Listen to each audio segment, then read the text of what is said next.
जेकरा माई बापा ओकरा खातिर भारी बने, जेकरा नहीं खे रोता जुबता खोजता भीतरे भीतर एगो लड़का बा जौना के माँ बाप बचपन में ही साथ छोड़ देले बा, चल गइल बा पढ़े चल गइल बा। वो लड़का का जो तकलीफ होता बाकी लड़कन के देखता जौना के माई बाप बाड़े मन को छोड़ता बहुत मरमाहत होता, ओकरा मुख से ही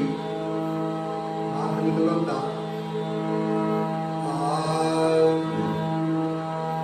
भरल काटवा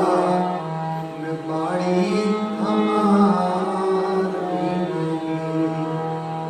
भरल काटवा में बाड़ी हमार जिंदगी,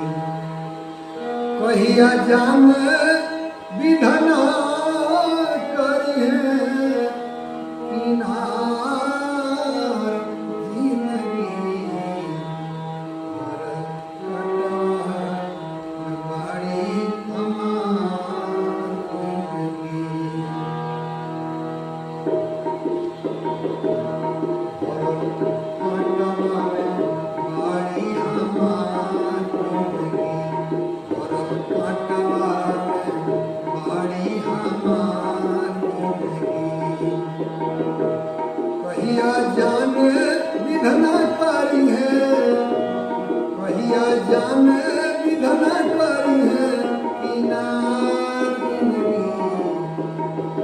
कहिया जान विधना करी है किनार जिंदगी, काटवा में बाड़ी हमार जिंदगी, भरल काटवा में बाड़ी हमार जिंदगी।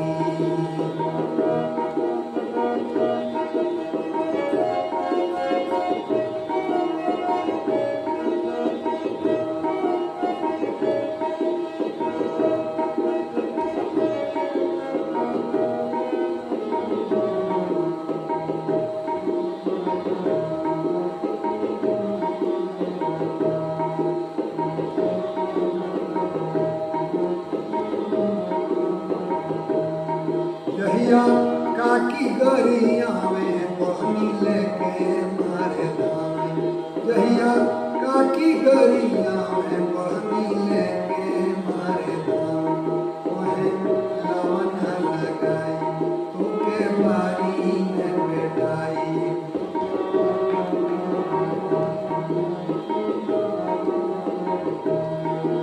सुनी सुनी सोची अपने मनवा लिखले बाड़े का विधनवा, सुनी सुनी सोची अपना मनवा लिखले बाड़े का विधनवा, जरते जरते मैं हो गई इच्छार जिंदगी, भरल काटवा में बाड़ी हमार जिंदगी, भरल काटवा में बाड़ी हमार जिंदगी, कहिया जान विधना करी है किनार जिंदगी,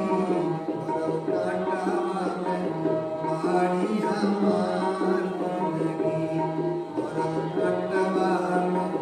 बाड़ी हमार जिंदगी।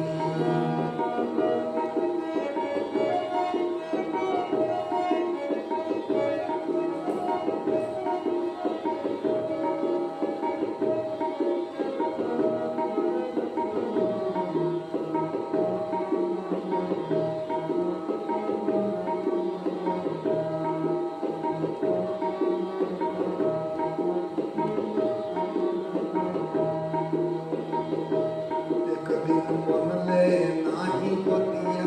धोके ले गईले समतिया, देखनी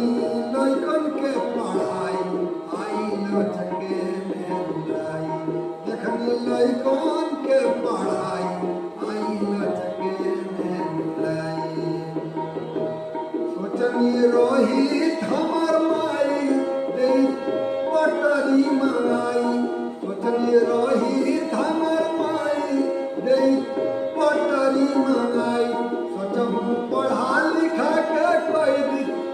भैया जिंदगी और कटवा में